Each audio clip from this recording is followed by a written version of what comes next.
Hello everyone, कैसे हैं आप सभी। New microphone. तो फाइनली गर्मी काफ़ी ज़्यादा हो चुकी थी एंड आई वाज थिंकिंग कि पंखा नहीं चलाने लग रहा, तो गर्मी काफ़ी ज़्यादा है, पढ़ाना ज़्यादा पड़ने लग रहा है। So it is better to buy a microphone. So ultimately मैंने एक माइक्रोफोन जो ख़रीदा है। अब माइक्रोफोन को अगर दूर रखता हूँ तो पंखे की आवाज़ ज़्यादा है, और पास रखता हूँ तो अब पंखे की आवाज़ थोड़ी सी कम, मेरी आवाज़ थोड़ी सी ज़्यादा आ रही है। इट विल बी बेटर कि शायद मैं अगर हेडफोन लेता तो वो ज़्यादा अच्छा रहता, बट आई वॉज थिंकिंग कि ये यहाँ पर स्टिक हो जाएगा। बट चलो कोई बात नहीं।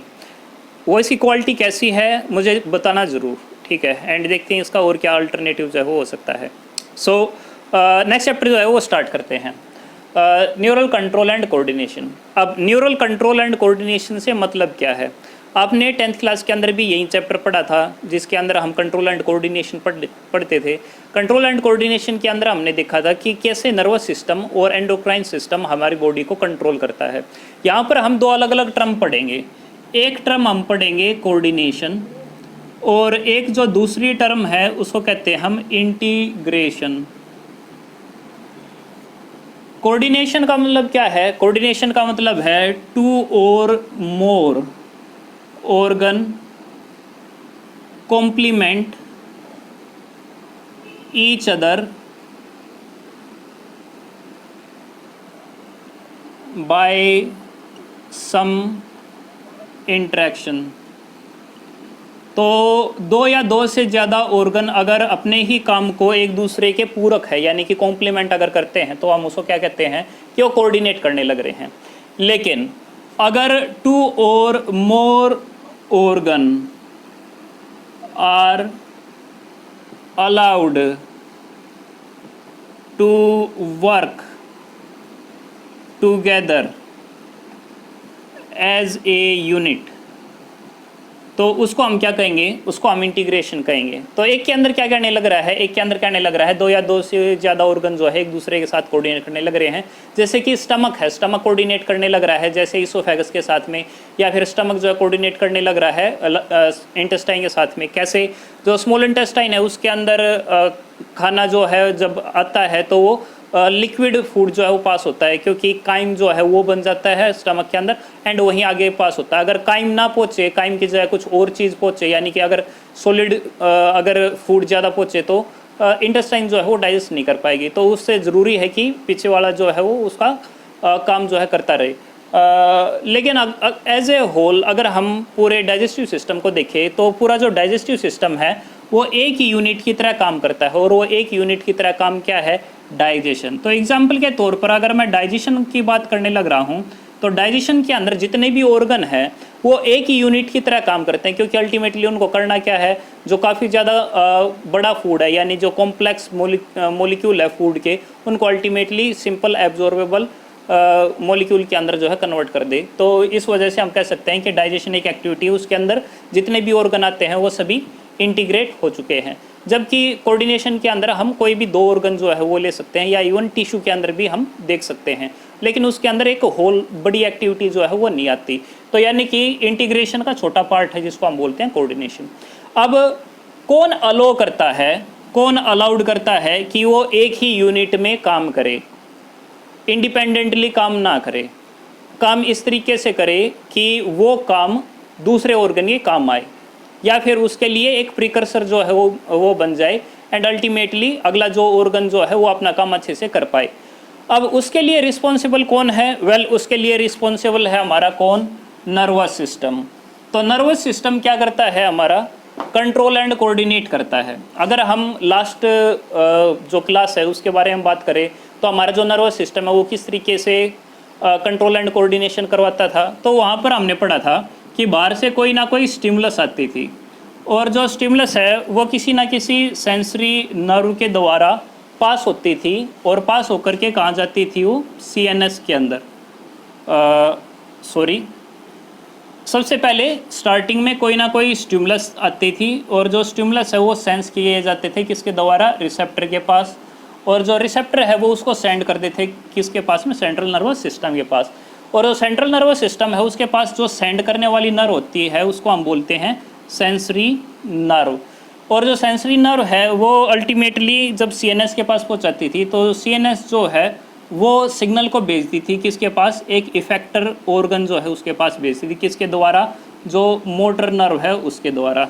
तो एक तो वो पार्ट है जहाँ पर रिसीव होने लग रहा है यानी कि रिसेप्टर वाला पार्ट, ठीक है, और एक वो है जहाँ पर एक्शन होने लग रहा है यानी कि इफेक्टर वाला पार्ट। जैसे कि अगर हम एग्जाम्पल के तौर पर देखें, अगर ब्राइट लाइट आई तो ब्राइट लाइट क्या है, वेल ब्राइट लाइट एक टाइप की क्या है, स्टिमुलस है, और वो रिसेप्टर के पास जाती है। रिसेप्टर कौन से हैं, फोटो रिसेप्टर, एंड जो फोटो रिसेप्टर है वो जब इसके पास चला जाता है तो सिग्नल वो भेजेगा किसके पास में, सेंट्रल नर्वस सिस्टम के पास सिग्नल भेजेगा, और जब सेंट्रल नर्वस सिस्टम के पास सिग्नल भेजेगा तो वो इस चीज़ को प्रोसेस करेगा, और प्रोसेस करने के बाद में वो इफेक्टर के पास भेजेगा ताकि कोई ना कोई एक्शन करे। जैसे यहाँ पर अगर हम देखें तो प्यूपिल जो है वो यहाँ पर कॉन्स्ट्रिक्ट जो है वो हो जाती है ताकि उनको बचाया जा सके, हमारे जो आई जो है उनको बचाया जा सके।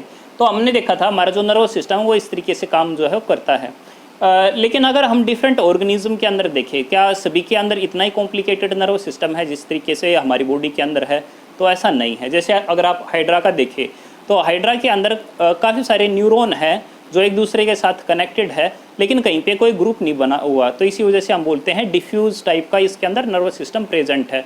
अगर हम इसी तरीके से देखें जो अर्थवॉर्म है उसके अंदर हम सेगमेंटेड नर्वस सिस्टम जो है वो देखेंगे। इसके अलावा अगर हम प्लेनेरिया का अगर देखें तो उसके अंदर नर्व कोड जो है वो हमें देखने को मिलेगी। अगर हम आर्थ्रोपोड का अगर हम देखते हैं तो वो रिलेटिवली ज़्यादा कॉम्प्लेक्स दिखाई देता है कंपेयर करें हम जो हमारे अर्थवॉर्म है उनसे। लेकिन अगर हमारी बात करें तो हमारा सबसे ज़्यादा कॉम्प्लेक्स नर्वस सिस्टम जो है वो पाया जाता है। अगर हम इसी के पार्ट में ही और आगे बढ़े तो हम अपने नर्वस सिस्टम के बारे में बता सकते हैं कि हमारा जो नर्वस सिस्टम है उसको दो पार्ट के अंदर डिवाइड किया जा सकता है। बता सकते हैं कौन कौन सा पार्ट है हमारा जो नर्वस सिस्टम है, उसको दो पार्ट के अंदर डिवाइड किया जा सकता है। एक है हमारा सीएनएस और एक है हमारा पीएनएस, सेंट्रल नर्वस सिस्टम और peripheral nervous system. Central nervous system के अंदर कौन कौन सी चीज़ें आती हैं, एक हमारा ब्रेन आता है और एक हमारी स्पाइनल कॉर्ड जो है वो आती है। अगर पीएनएस के बारे में अगर बात करें तो इसके अंदर सभी की सभी नर्व्स आती है। तो हमने पढ़ा था लास्ट क्लास के अंदर जो हमारी बॉडी के ठीक सेंटर के अंदर है हम उसको कहते हैं सेंट्रल नर्वस सिस्टम। बॉडी के ठीक सेंटर पे क्या प्रेजेंट हमारा ब्रेन, तो सेंट्रल नर्वस सिस्टम पार्ट हो गया। अगर हम इसके नीचे देखें तो वर्टिब्रल कॉलम के ठीक बीच में प्रेजेंट है स्पाइनल कॉर्ड, तो वो जो स्पाइनल कॉर्ड है वो भी क्या हो गई, एक सेंट्रल नर्वस सिस्टम का पार्ट होगी। लेकिन जो हमारी ब्रेन है वहाँ से भी नर्व निकलती है, स्पाइनल कॉर्ड से भी नर्व निकलती है और डिफरेंट ऑर्गन के पास जाती है, तो ये किसका पार्ट हो जाएगा, पेरिफेरल नर्वस सिस्टम का जो पार्ट आ जाएगी। इसके अंदर मोस्टली क्या आती हैं, नर्व्स आती हैं। अब इसके अंदर जो नर्व्स आने लग रही है उसके अंदर हम इनको और फर्दर दो पार्ट के अंदर डिवाइड कर सकते हैं। एक तो वो है जो अल्टीमेटली सोमैटिक एरिया पर जाती है, तो एक हो गई इसकी सोमैटिक डिवीज़न और एक हो गई विसरल डिवीज़न। यानी कि एक तो वहाँ की नर्व है जहाँ पर हमारा कंट्रोल होता है और एक वहाँ का एरिया है जहाँ पर हमारा कंट्रोल नहीं होता। जैसे कि मैं हाथ ऊपर नीचे कर सकता हूँ, साइड में कर सकता हूँ, बोल सकता हूँ, तो सोमैटिक एरिया है जहाँ पर मेरा कंट्रोल है। लेकिन कुछ एरिया विसरल है, जैसे स्टमक का एरिया है, क्या मैं स्टमक को ऊपर नीचे अपनी मन मर्जी के हिसाब से घुमा सकता हूँ, नहीं। क्या मैं स्मॉल इंटेस्टाइन को अपनी मन मर्जी के हिसाब से हिला सकता हूँ, नहीं। तो इसका मतलब क्या है कि वहाँ पर कंट्रोल दूसरे टाइप का है, तो उसको हम बोलते हैं विसरल डिवीज़न। विसरल डिवीज़न को in other word autonomic nervous system भी बोलते हैं। तो ऑटोनोमिक नर्वस सिस्टम या फिर विसरल नर्वस सिस्टम कुल मिलाकर के एक ही बात है। एंड ऑटोनोमिक नर्वस सिस्टम के अंदर हम दो कैटेगरी और पढ़ते हैं, एक हम सिंपैथेटिक नर्वस सिस्टम और एक हम पढ़ते हैं पैरासिम्पैथेटिक नर्वस सिस्टम। तो इसके बारे में हम डिटेल के अंदर पढ़ेंगे, ठीक है। एक जो है वो नॉर्मली उन एक्शन को करवाता है जहाँ पर एक्साइटमेंट या फिर जहाँ पर स्ट्रेस काफ़ी ज़्यादा होता है, इमरजेंसी होती है, और एक रेस्टिंग के टाइम पे जो एक्ट करता है। खैर ये चीज़ जो है हम बाद में देखेंगे। जो पीएनएस है उसके अंदर नर्व जो है वो ज़्यादा पाई जाती है, और जहाँ पर नर्व काफ़ी ज़्यादा पाई जाती है तो कहीं पर तो जो न्यूरॉन है उनकी सेल बॉडी काफ़ी ज़्यादा एक्यूमुलेट हो जाती है एक ही जगह पर, हम उनको बोलते हैं गैंग्लिया। तो गैंग्लिया क्या है? एक क्लस्टर है। क्लस्टर किसका? सेल बॉडी का। किसकी? न्यूरॉन की। किसके अंदर पाए जाते हैं?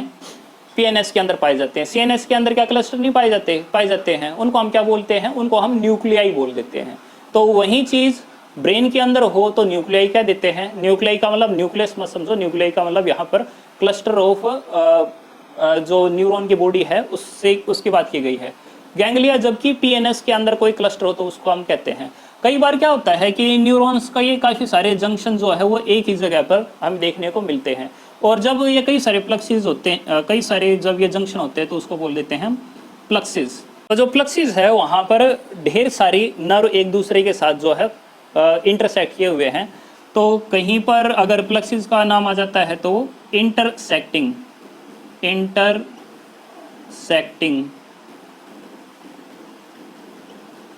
नर्व के ट्रैक्ट हैं। अच्छा, ट्रैक्ट नॉर्मली वर्ड आ जाता है तो इसका मतलब क्या है? वो बात करने लग रहा है एक्सोन्स की। एक्सोन पढ़े थे। तो हमारा जो अगला टॉपिक है हम उसी के बारे में पढ़ेंगे, जिसको हम कहते हैं न्यूरॉन। न्यूरॉन क्या है? जिस तरीके से हमारी बॉडी की जो सबसे छोटी यूनिट है हम उसको बोलते हैं सेल, उसी तरीके से नर्वस सिस्टम का अगर कोई सबसे छोटा पार्ट होगा तो हम क्या कहेंगे? हम उसको कहेंगे न्यूरॉन। तो अगर हम न्यूरॉन के बारे में देखें तो न्यूरॉन क्या है?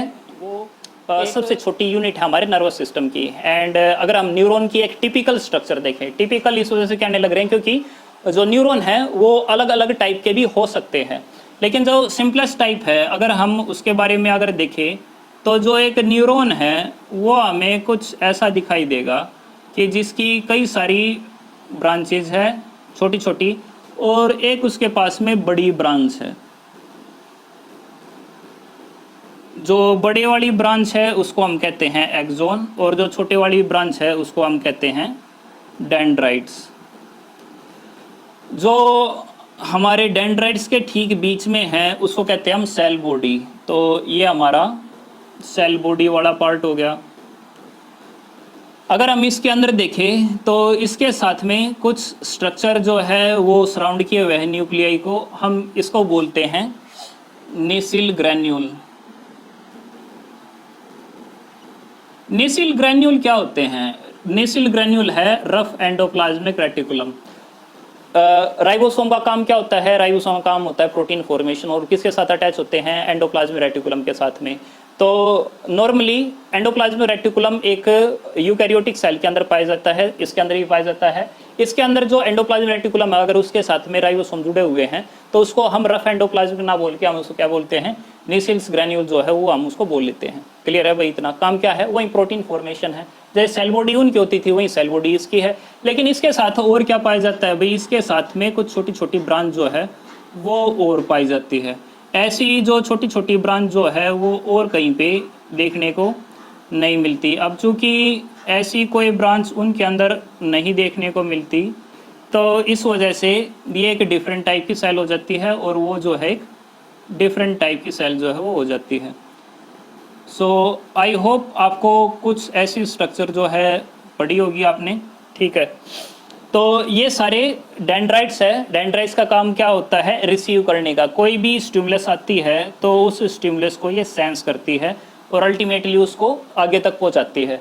जब आगे पहुंचाती है तो यहाँ पर एक एरिया होता है, जो एरिया है उसको हम बोलते हैं एक्सोन हिल्लोक, जहाँ पे स्टार्ट होती है क्या? Electric impulse. तो इलेक्ट्रिक इम्पल्स यहीं पर बननी स्टार्ट होती है, और वो कब स्टार्ट होती है? जब डेंड्राइट जो है कई सारी स्टिमुलस इसके पास भेजते हैं, तब उसके बाद जो है स्टार्ट होती है।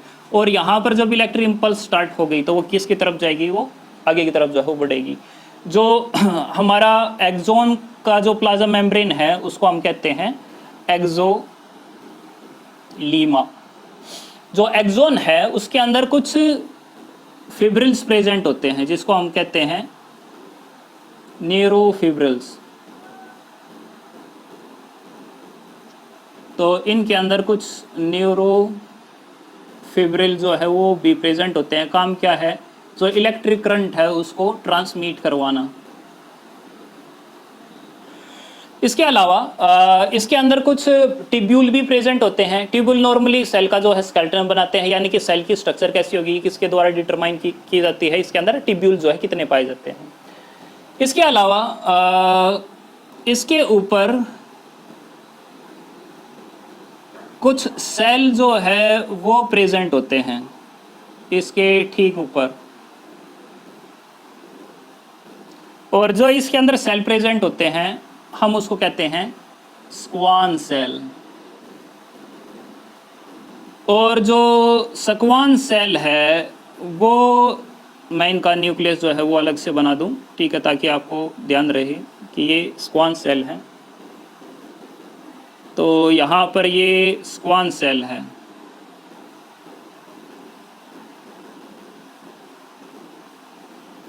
तो एक्सोन के ऊपर एक और सेल है जिसको हम क्या कहते हैं, स्क्वान सेल। स्क्वान सेल जो है वो रिलीज करते हैं माइलिन सीथ, जिसको हम मेडुलरी सीथ जो है वो भी बोलते हैं। तो ये एक सीथ जो है वो रिलीज करते हैं जिसको हम बोलते हैं मेडुलरी सीथ।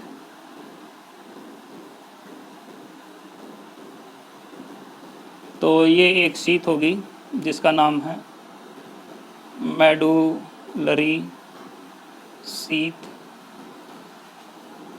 इन सेल के बीच में एक गैप भी पाया जाता है, और जो गैप पाया जाता है उसको बोलते हैं node of Ranvier. Node of Ranvier. कुछ ऐसे भी न्यूरॉन होते हैं जहां पर माइलिन शीथ नहीं होती, तो हम उन न्यूरॉन को हम बोल देते हैं अनमाइलिनेटेड न्यूरॉन, जबकि अगर किसी के अंदर हो तो हम उसको क्या देते हैं, माइलिनेटेड न्यूरॉन। जैसे कि ये अगर बना रखे तो एक ऐसा न्यूरॉन है माइलिनेटेड है। कुछ अलग से पिगमेंट भी प्रेजेंट होते हैं, जैसे कि लिपोफ्यूसिन। जो लिपोफ्यूसिन है वो पिगमेंट ज़्यादा रिलीज करता है, जिसकी वजह से ये लगता है कि न्यूरॉन जो है वो ओल्ड होने लग रहा है। ये इंपॉर्टेंट है कि न्यूरॉन अगर एक बार डिवाइड हो जाता है तो वो अपनी लाइफ में आगे कभी भी डिवाइड नहीं होता, और जब वो लाइफ में आगे कभी भी डिवाइड नहीं होता तो इसका मतलब यही है कि जब तक एक सेल वो जिंदा है, आपका ब्रेन भी अच्छे से फंक्शन करने लग रहा है, और एक बार न्यूरॉन अगर डैमेज होने लगे तो फिर आपके ब्रेन के अंदर डिजनरेशन होनी जो है वो स्टार्ट हो जाती है। तो इसका कारण एक ये भी है कि इनके अंदर सेंट्रियोल एक ऑर्गेनेली है वो अनपेयर्ड होती है, इस वजह से इनके अंदर जो है डिवीजन आगे नहीं होता, यानी कि एक बार हो गया फिर उसके बाद में नहीं होता। इसी वजह से आपने देखा भी होगा जनरली जो पैरालिटिक पेशेंट है वो कभी भी 100% रिकवरी नहीं करते। कारण क्या है, कारण बड़ा सिंपल सा है कि जो न्यूरॉन जो है वो डिवाइड नहीं होते। अगर वो भी हमारी स्किन सेल की तरह डिवाइड करते तो अल्टीमेटली हो सकता था कि वो पर्सन जो है 100% जो है दोबारा से फिट हो जाए। सो आगे देखते हैं हम।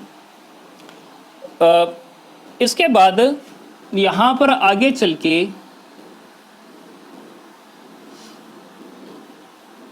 जो एक्सोन की एंडिंग आती है तो ये अलग से नोब बनाने लग जाता है।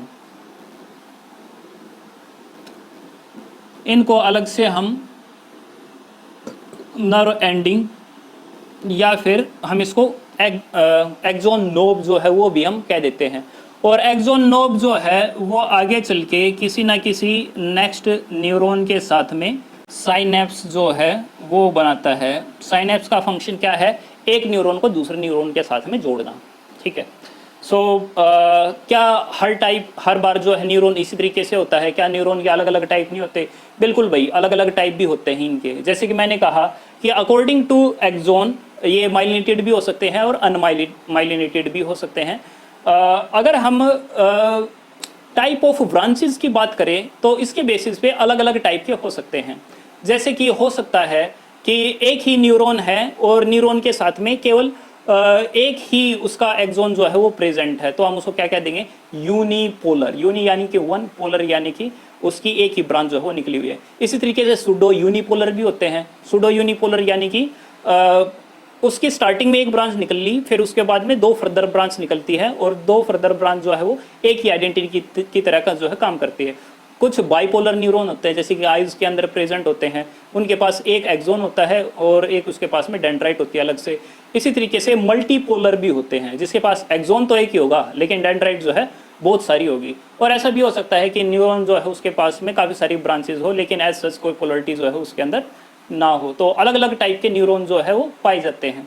अगर हम एक्सोन के और फर्दर अगर कैटेगरी देखें तो कुछ ऐसे भी न्यूरॉन होते हैं जो साइड में ब्रांच निकाले हुए हैं या साइड में एक न्यूरॉन से दूसरे न्यूरॉन के साथ में जुड़े हुए हैं, उनको हम बोलते हैं कोलेटरल न्यूरॉन। कोलेटरल यानी कि साइड में जो जुड़ा हुआ है तो उसको हम बोल लेते हैं कोलेटरल। सो उसके बाद हमारा जो है ब्रेन जो है वो स्टार्ट होता है। अब सेंट्रल नर्वस सिस्टम के अंदर हम अलग अलग पार्ट जो है वो पढ़ेंगे, किस किस पार्ट से जो है वो मिलके बना होगा। सो आई एम होपिंग कि आपको ये छोटा सा लेक्चर जो है पसंद आया होगा। अगर आपको पसंद आया है तो लाइक करें, सब्सक्राइब करें, एंड अल्टीमेटली कैसा माइक लगा है उसके बारे में कमेंट जो है वो ज़रूर करें।